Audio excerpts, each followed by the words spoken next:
G'day, my name's Graeme O'Sullivan. I'm here today at Frankston Oval for the Stingrays Induction Day, and with me is Craig Black, who has been appointed as Stingrays head coach for 2014. Congratulations, Craig. Thank you. Mate, I know that you've been an assistant coach at the Stingrays for the last 4 years and worked pretty closely with Graeme Yates. Has that been good, and have you learnt a lot from him along the way? Oh, definitely been a huge influence on my coaching career so far. When I came down here 4 years ago, and Graeme, pretty much let me have reign of what I wanted to do and try to help the kids, and just his guidance along the way. If it wasn't for Graeme, I definitely wouldn't have been in a position to apply for the job when he finally stepped away. No worries, yeah, and he certainly seems to have put in place some pretty strong team rules and cultures around the club, and I'm assuming that you'd be looking to carry that forward as well. Yeah, I definitely like. Important. I think Graeme's always been team first approach. Didn't really worry about who was kicking the goals as long as we were working as a team to get the end goal, as winning games and getting kids drafted. So yeah, definitely won't be stepping too far away from that. That's great, mate. And just a little bit more about your own playing history yourself. I know that you're actually a former captain of the Stingrays back in '97. And were drafted to Carlton yourself, so I know that you played a bit at Carlton and Adelaide, and also here at Frankston in the VFL. Yeah, did a bit. Yeah, I was lucky enough to get drafted. We had a really good team at the Stingrays in '97. Got beaten in the granny. Adam Goods kicked 6 goals, so there's always someone that comes back to get us in those grannies. And then lucky enough to get drafted.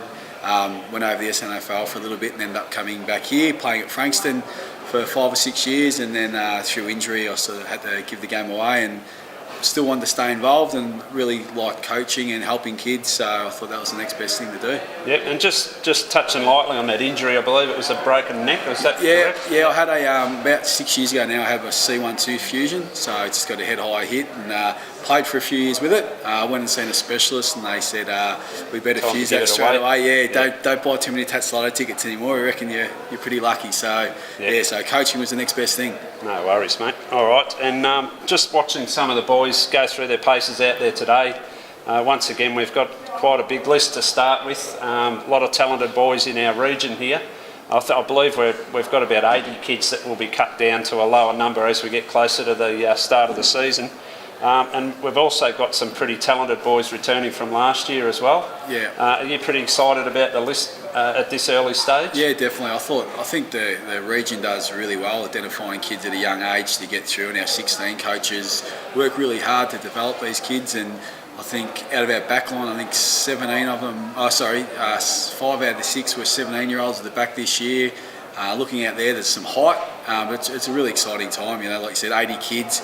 Somehow we've got to get that down to 35 and then 15 development. So it's going to be tough, but it's a good position for the club to be in to find some good talent. Oh, that's good, mate. And just lastly, just want to touch on. I know you've got a young family. I've noticed over the last few years, seeing your wife and young kids around.